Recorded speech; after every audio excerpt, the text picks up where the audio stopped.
Hello everybody and welcome back to the Hungry House Husband Show. Today I made for you apple fritter bread. Now, as your normal apple fritter is a fried affair and full of fat and oil and all that stuff that the doctor keeps telling me to stop eating, this is actually a baked affair. It's kind of akin to a cinnamon roll with apples in it, but in bread form. The taste is exactly that of a apple fritter that I remember getting in the grocery stores as a kid, going grocery shopping with my grandparents. So this thing really brings back some memories. I hope everybody out there enjoys it, and you can change the fruit up in this as well. You can add nuts. You can go from apples, instead of apples, add chocolate, or whatever you'd like. So it's completely customizable. I'm doing the normal apple fritter flavor today. Let's get this show going. Now, the first thing we're going to need for apple fritter bread is apples. This is 2 apples that have been peeled and cored and chopped pretty rough.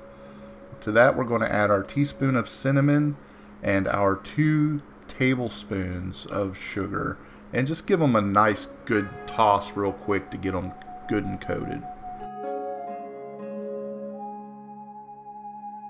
Next, we need to take a 1/3 cup of our brown sugar, packed, and add to that 1 teaspoon of cinnamon, and just give that real nice incorporated as well. This is going to comprise the cinnamon sugar layer of our bread, and it's also going to swirl throughout the top of the bread and give it that apple fritter donut look. Now in our mixer, we're going to add our 2/3 cup of sugar along with our 1 stick of softened butter, and just get that whipping up here for a couple minutes until it's nice and smooth. Once that's nice and incorporated, we'll add in our 2 eggs, 1 at a time, just until the first one is nice and incorporated. At that point, you go ahead and add in your second one along with the vanilla.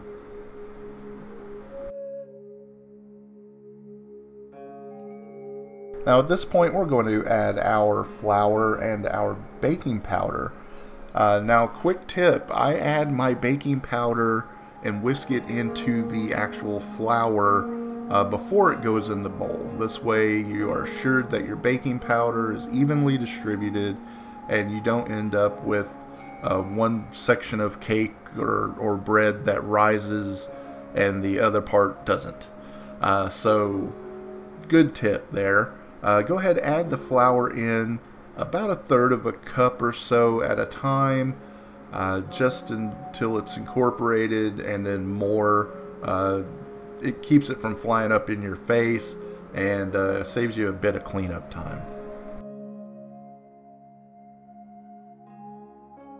Now at this point, it's nice and incorporated. Go ahead, just stop your mixer real quick, scrape down the sides of the bowl, just so you can get any pockets of flour that may be hiding on the edges that hasn't been mixed in yet, and then go ahead and let it run for about another 30 seconds and we'll be done with the mixing.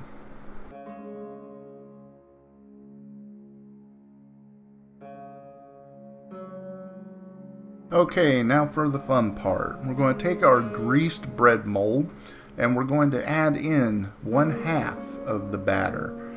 Now be sure to get good coverage on it. You want to get the corners, make sure there's no air pockets, all that good stuff, okay? Next thing we're going to do is add 1/2 of our brown sugar cinnamon to this layer. Be generous with it because it makes quite a bit of sugar and cinnamon. On top of that, we will place the apples, and be sure to press them down, otherwise the bottom of your bread will have no apples. At this point, we'll go ahead and add the other 1/2 of our batter, And again, just make sure you get pretty decent coverage. You don't want, generally don't want any apples from that bottom layer peeking through if you can help it. So no neatness doesn't count here, but it kind of helps. So get good coverage. We also don't want those apples to burn. That would be bad. Alright, and then we're going to add the next half of our brown sugar cinnamon. Now, because this makes so much, I actually sprinkle some on top here in just a little bit. And you're going to see that's going to make it kind of, it's going to help the appearance once it's done baking.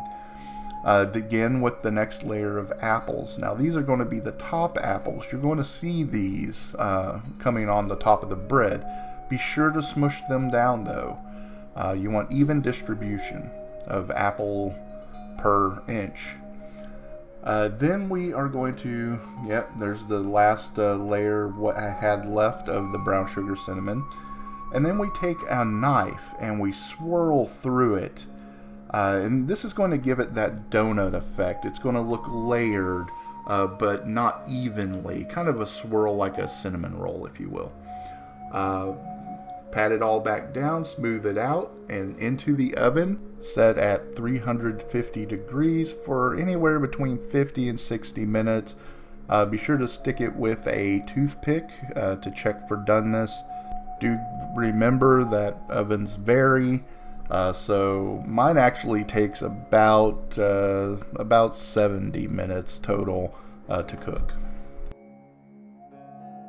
So here we are. The toothpick has been inserted and came out clean as a whistle. And you can see how the brown sugar has kind of helped the color on the top here.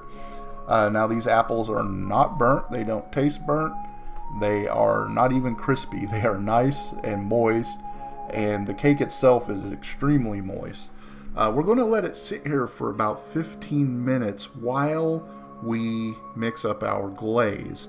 Most apple fritters have anywhere from a translucent to a opaque white glaze on top. So got to do it to the bread. Got to stay true to the apple fritter. So here we go.